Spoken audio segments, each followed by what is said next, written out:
Hello नमस्कार मित्रों, आप हमारे चैनल को सपोर्ट करें, सब्सक्राइब करें और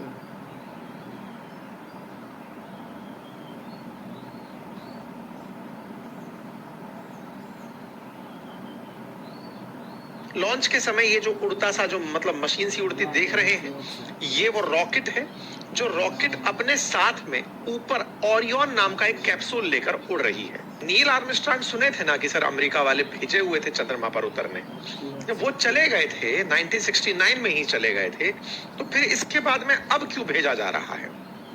और तो और जो आर्टेमिस 2 है वो यहाँ पर उतरेगा भी नहीं, वो केवल चक्कर लगा के आ जाएगा। तो ऐसे में बड़ा सवाल है कि साहब जब चक्कर लगा के आ जाएगा तो क्या नील आर्मस्ट्रांग जब गए थे तो फर्जी गए थे क्या? जो इतने साल बाद अमेरिका फिर भेजने की हिम्मत नहीं कर पा रहा है, इतने साल बाद अमेरिका को इतने रिहर्सल क्यों करने पड़ रहे हैं कि आर्टेमिस 1, आर्टेमिस 2, आर्टेमिस 3, 4, 5 ये सब भेजकर फाइनली आदमी उतारेगा? शक के दायरे में बहुत सी चीजें हैं। शक के दायरे में ये है कि ये कहीं ऐसे ही तो फोटो नहीं खिंचवा ली गई थी, और चंद्रमा पर जब हवा नहीं है तो ये झंडा कैसे लहरा दिए थे? चंद्रमा के पीछे तारे काहे नहीं दिख रहे हैं? तमाम सवालों के जवाब आज के सेशन में है।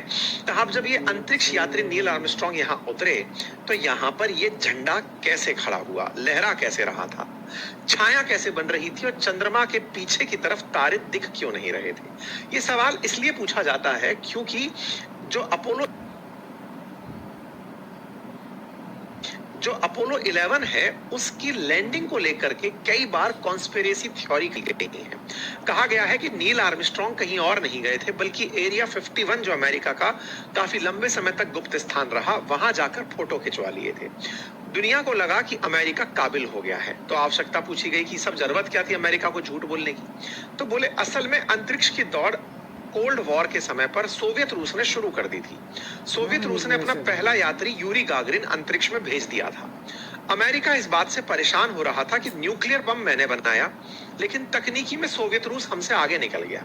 अंतरिक्ष में वो इंसान भेजकर अपनी वैज्ञानिक कुशलता को दुनिया के सामने प्रदर्शित कर दिया। अमेरिका इस बात से चिढ़ा और उसने इस जिद में कि तुम अगर अंतरिक्ष में भेजे हो, यानी धरती से 100 किलोमीटर दूर इंसान को भेजे हो, तो हम आने वाले समय में चंद्रमा पर आदमी भेज देंगे। और इस काम के लिए अमेरिका ने बड़ा सारा फंड निकाला, कहते हैं बिलियंस ऑफ डॉलर निकाले, इस बात को जो कि लगभग असंभव लगती थी कि चंद्रमा पर इंसान को उतारना है। और इसके लिए बहुत सारे मिशन चंद्रमा के लिए लॉन्च किए गए। अब कैसे और कितने मिशन थे? कहा जाता है कि नासा ने जब सबसे पहले अपोलो 1 शुरू किया तो उसमें 3 लोग, वर्जिल ग्रीमोस, एडवर्ड वाइट और रोजर जैफी को लेकर भेजने का प्रयास हुआ। अपोलो 1 क्रैश कर गया। अमेरिका को बड़ी बेइज्जती का सामना करना पड़ा कि साहब अंतरिक्ष यात्री भेजने चले थे, यूरी गागरिन की होड़ में फेल मार गया। इसके बावजूद भी नासा ने हार नहीं मानी और उन्होंने अपोलो 5 तक हर बार मिशन भेजा, लेकिन इस बार इंसान के बिना भेजा। 1968 में अपोलो 7 सफलतापूर्वक अंतरिक्ष यात्रियों को ले जाने में कामयाब हुआ, जैसे आज आर्टेमिस 2 लेकर गया है। 1968 में अपोलो 8 चांद के पास पहुंचा लेकिन वापस लौट आया, जैसे आर्टेमिस 2 चांद के पास पहुंचेगा लेकिन लौट आएगा। 1969 में अपोलो 9 ने लूनर मॉड्यूल की जांच की कि साहब क्या है मामला। 1969 में अपोलो 10 ने चांद पर उतरने का पूरा रिहर्सल किया कि गया और वापस चला आया, लेकिन उतरा नहीं। आखिरकार 16 जुलाई 1969 में अपोलो 11 सफलतापूर्वक लॉन्च होता है और इंसान चांद पर उतरता है। मतलब आर्टेमिस 1 के फेल होने के बाद 11वीं बार जाकर अमेरिका ने आदमी को वहां लैंड कराया, हर बार का रिहर्सल किया। पहली बार मशीन भेजने का, दूसरी बार चक्कर कटाने का, तीसरी बार और नजदीक ले जाने का, चौथी बार और नजदीक, फिर इंसान भेजने का, फिर इंसान को नजदीक भेजने का, फिर उतरने से पहले की प्रैक्टिस।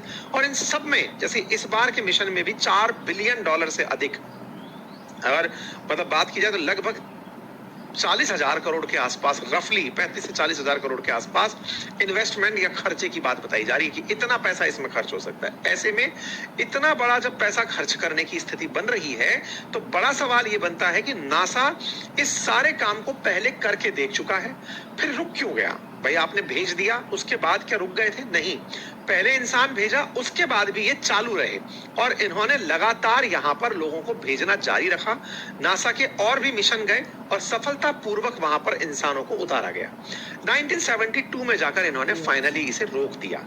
उसके बाद सवाल उठने शुरू हुए कि भाई चांद पर जब हवा नहीं है तो अमेरिका का झंडा लहरा कैसे रहा है, मतलब ये वाला सीन बना कैसे, लहरा कैसे गया। छायाएं अलग अलग दिशा में क्यों बन रही है, कुछ छाया इस तरफ बन रही है, कुछ अपोजिट साइड में इधर भी बन रही है उधर भी बन रही है, ये कैसे हो रहा है। वीडियो में तारे क्यों नहीं दिख रहे, मतलब जब उतरा है ये तो यहाँ पर तारे क्यों नहीं दिख रहे, इस तरह के सवाल पूछे गए। जवाब आया कि असल में ये झंडा लहराया नहीं था, हुआ ये था कि इस झंडे की जो डंडी है ना, इसमें एक इस प्रकार से हॉरिजॉन्टल लकड़ी भी लगाई गई थी क्यों, और उस लकड़ी को, जैसे ये पेन है, इस पेन पर फिर हम कुछ इस तरह की डंडी और लगा दें और उसके सहारे झंडा लगाया जाए। तो बोले झंडे को यहाँ पर सहारे से खड़ा किया गया है, ना कि लहराया गया है, नंबर 1। और यात्री ने खुद इसको हाथ मारा था तब जाकर के ये लहरा था। दूसरा सवाल पूछा गया कि साहब यहाँ पर छायाएं अलग अलग दिशा से क्यों पड़ रही हैं, तो इसके पीछे बताया गया कि जब चंद्रमा पर उतरे थे उस समय पर यहाँ पर दिन की रात, मतलब रोशनी नहीं थी, चांद पर दिन का समय था, तारे नहीं दिख रहे थे, क्योंकि दिन में जब हम धरती पर हैं तो धरती पर सूरज की रोशनी अगर आ रही है तो हमें चंद्रमा के कारण, रोशनी के कारण तारे नहीं दिखते हैं। तो बोले यहाँ पर दिन था, दिन के कारण छायाएं बन रही थी और तारे विजिबल नहीं हो रहे थे। इस बात की सबसे बड़ी पुष्टि तब हुई जब सोवियत संघ ने इस मिशन की खुद सफलता को स्वीकार कर लिया कि हाँ इन्होंने ये काम कर लिया होगा। तीसरा जो सवाल था कि चांद की सतह पर तस्वीरें अलग अलग क्यों, बोले चांद का रिफ्लेक्शन भी इमेज बना रहा था, वहां से निकलती हुई जो परावर्तित तेज रोशनी थी उससे अलग अलग दिशाओं में रोशनी की वजह से छायाएं बन रही थी। सोवियत रूस ने खुद इसे स्वीकारा कि हाँ ऐसा हुआ है। नील आर्मस्ट्रांग, माइक एल्ड्रिन, ये तीनों की तीनों यहाँ पर थे, लेकिन जो कॉलिंस थे वो चांद पर नहीं उतरे थे। तो नील आर्मस्ट्रांग और बज एल्ड्रिन यहाँ पर ये कमांड के अंदर मौजूद रहते हुए ही नील और बज को जमीन पर उतारा गया था।